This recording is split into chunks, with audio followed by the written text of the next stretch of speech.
நேயர்கள் அனைவருக்கும் வணக்கம்.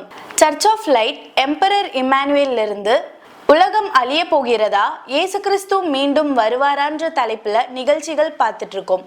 அப்போ இன்னைக்கு சர்ச் ஆஃப் லைட்ல இருந்து நம்ம பார்க்க போற நிகழ்ச்சி தான் இறைவசனம் நிறைவேறுவது தடுக்க முடியுமா என்ற தலைப்புல பார்க்க போறோம்.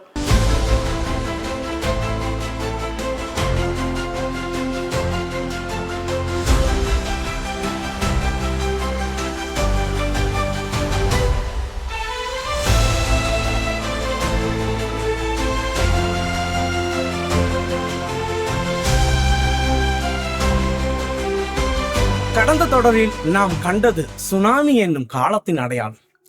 இன்று சுனாமி முடிவில் ஏற்பட்ட அடுத்த காலத்தின் அடையாளத்தை நாம் பார்க்க போகிறோம். வாக்களிக்கப்பட்ட மீட்பரை காத்திருந்த இஸ்ராயல் மக்களுக்கு மத்தியில் கடவுள் இறைமகனை அனுப்பினார். உலக வரலாற்றை இரண்டாக பிரித்த இறைமகன் இந்த பூமியில் ஒரு மாட்டுத் தொழுவத்தில் பிறந்தார். இது சிறு குழந்தைகள் கூட தெரிந்த காரியம்தான். ஆனால் இதை மீண்டும் ஏன் உங்களுக்கு சொல்கிறோம் என்று நீங்கள் நினைக்கிறீர்களா? இறைமகனை காத்திருந்த ஒரு மக்கள் கூட்டம் அன்று இருந்தும் கூட இறைமகனின் வருகையை அவர்கள் யாராலும் புரிந்து கொள்ள முடியவில்லை. இது அறிந்து கொண்ட ஒரு சிலர் இருந்தாலும் கூட அவருடைய பிறப்புக்கு பிறகுதான் அவர்களுக்கும் அந்த அறிவிப்பு கிடைத்தது. இறைமகன் பிறந்த பிறகுதான் 3 ஞானிகளுக்கும் அடையாளமாக கிழக்கில் ஒரு நட்சத்திரம் தோன்றியது. இறைமகனின் பிறப்பிற்கு பிறகுதான் 3 ஞானிகளுக்கு அடையாளம் வழங்கப்பட்டது என்பதை ஞாபகத்தில் வைத்துக் கொள்ளுங்கள். அன்பார்ந்தவர்களே, இந்த நூற்றாண்டின் ஆரம்பத்தில் உலகம் முழுவதையும் அச்சத்தில் ஆழ்த்திய சுனாமி என்னும் இயற்கையின் கோர தாண்டவத்தை பற்றி கடந்த தொடரில் இறைவசனம் மூலம் நாம் கண்டோம். இறைமகனின் 2ஆம் வருகையில் இயற்கையிலும் சமுதாயத்திலும் மட்டுமல்ல, திருச்சபைகளிலும் அடையாளம் கொடுக்கப்படும் என்பதை நீங்கள் மறந்து விடாதீர்கள். 2வது வருகைக்கென்று இயற்கையின் மூலம் கடவுள் நமக்கு தந்த ஒரு தெளிவான அடையாளம் தான் சுனாமி. இந்த சுனாமி வழிதான் கடவுள் திருச்சபைகளுக்கு ஒரு அடையாளத்தை தந்தார்.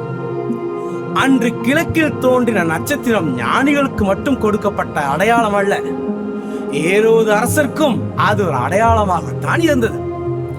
அதுபோல கிழக்கின் லூர்து என்று அழைக்கப்படுகின்ற வேளாங்கண்ணி ஆலயம் நட்சத்திரங்களை தன் தலை மீது சூடிய ஆரோக்கிய மாதாவின் காட்சிகள் பலமுறை கொடுக்கப்பட்ட தென்னிந்தியாவின் ஒரு பிரபலமான தேவாலயம். உலக மக்கள் அனைவரும் வந்து செல்கின்ற இந்த பேராலயத்தில் ஒவ்வொரு காலை பொழுதும் ஆராதனைகளும் துதிப்பாடங்களும் இடைவிடாது ஒலித்துக் கொண்டிருந்தது. ஆனால் 2004 டிசம்பர் மாதம் 26ஆம் தேதி வேளாங்கண்ணியில் ஏற்பட்ட சுனாமி அன்று வரையிலும் ஜெபங்களும் நன்றி பலிகளும் முழங்கின இடத்தில் புலம்பலின் சத்தம் எழ செய்தது. புரட்டி போட்ட சுனாமியால் நாகையில் மட்டும் 6065 பேர் பலியானதுடன் கும்பல் கும்பலாக புதைக்கப்பட்ட மனித குவியல்கள் பற்றிய ஒரு நினைவு தொகுப்பு.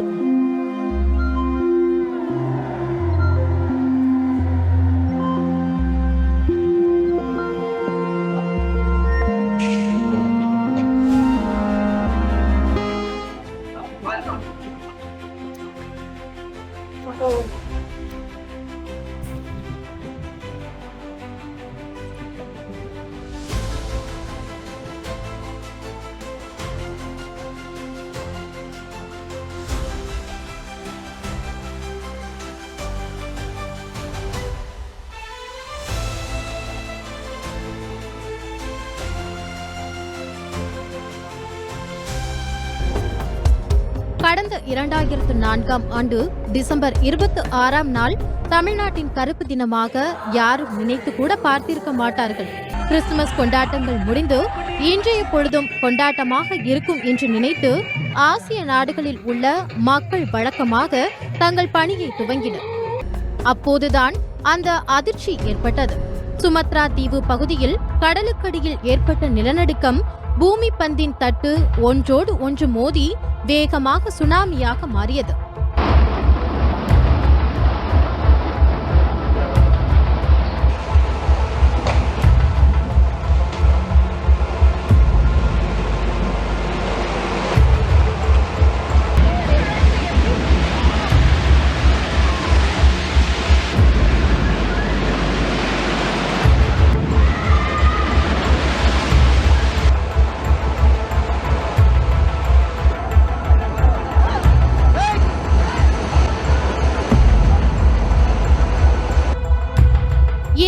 சுனாமியை அறிந்திராத மக்கள் வழக்கம் போல் காலையில் நடைபயிற்சி மேற்கொண்டதுடன் மீன் வியாபாரங்கள் செய்வோர், கடற்கரையை வேடிக்கை பார்க்க வந்தவர்கள் என ஏராளமானோர் கடற்கரையோர பகுதிகளில் குவிந்து கொண்டிருந்தனர்.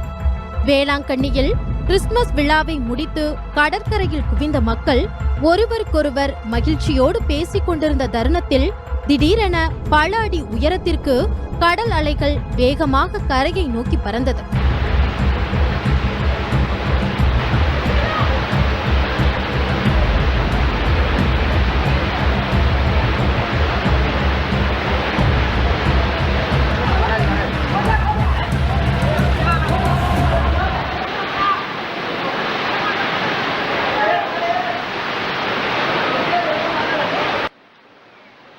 மக்கள் என்ன நடக்கிறது என்பதை அறிவதற்குள் வாரி சுரட்டிய சுனாமி பொதுமக்கள் மட்டுமில்லாமல் கடற்கரையில் இருந்த அனைத்து பொருட்களையும், மிகப்பெரிய படகுகளையும் தூக்கி பந்தாடியது.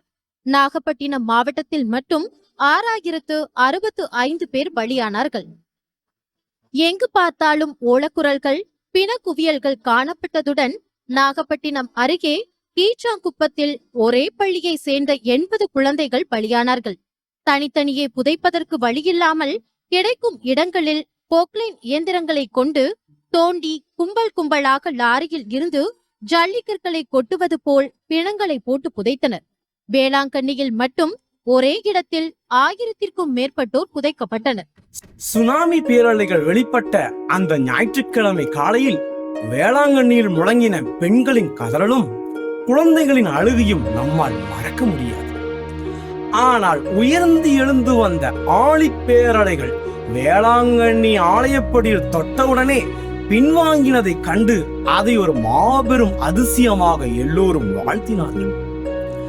மனிதர்களின் பார்வையில் இது ஒரு அதிசயம்தான்.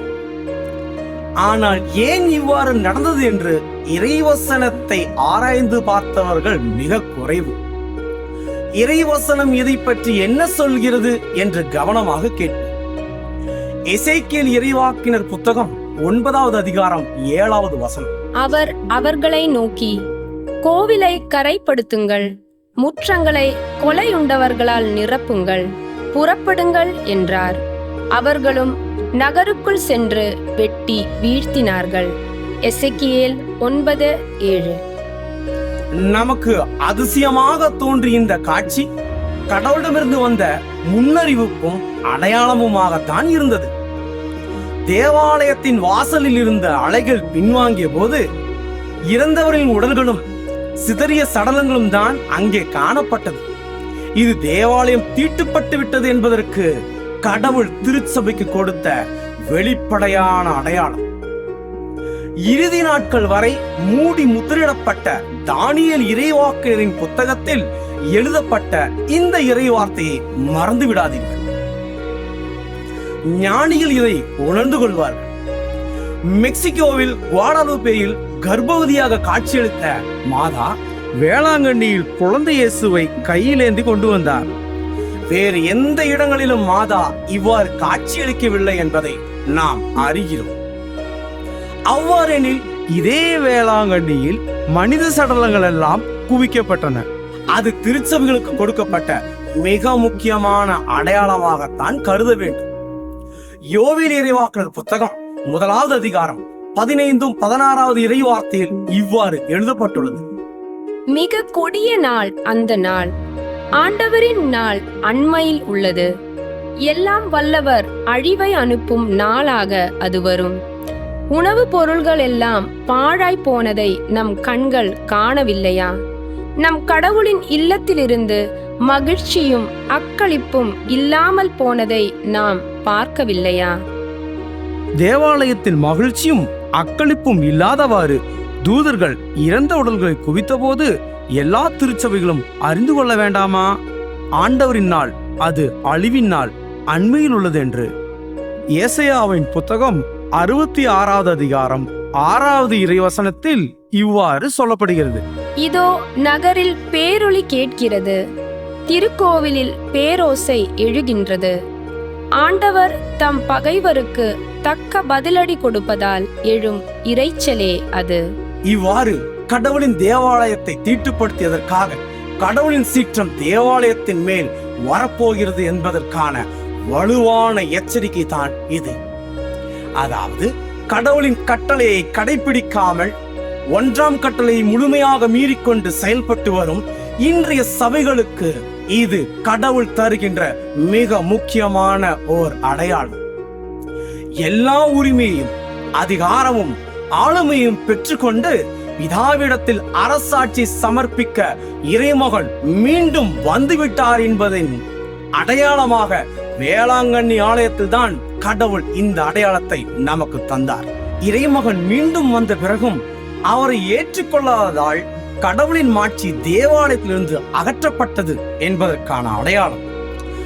இறைமகனின் முதலாவது வருகையில் அவர் வந்தபோது அடையாளமாக கிழக்கில் தோன்றிய நட்சத்திரத்தை ஞானிகள் உணர்ந்து கொண்டார்கள். அதுபோல இறைமகனின் 2வது வருகையில் அவர் வந்துவிட்டார் என்பதற்கு அடையாளமாக கிழக்கின் லூர்தில் நிறைவேறிய இந்த அடையாளத்தை உணர்ந்து கொள்ள உங்களால் முடியும் என நம்புகிறேன். பிரியமானவர்களே, உங்களுக்கு நினைவூட்டுகிறேன், இதோ உன் அரசர் கதவை நெருங்கி வந்து விட்டார். வேறொரு அடையாளத்துடன் மீண்டும் உங்களை அடுத்த தொடரில் சந்திக்கிறோம். எல்லாம் வல்ல கடவுள் உங்களை ஆசீர்வதிப்பாராக. ஆமென். லீட் நியூஸ் நேயர்கள் அனைவருக்கும் நன்றி.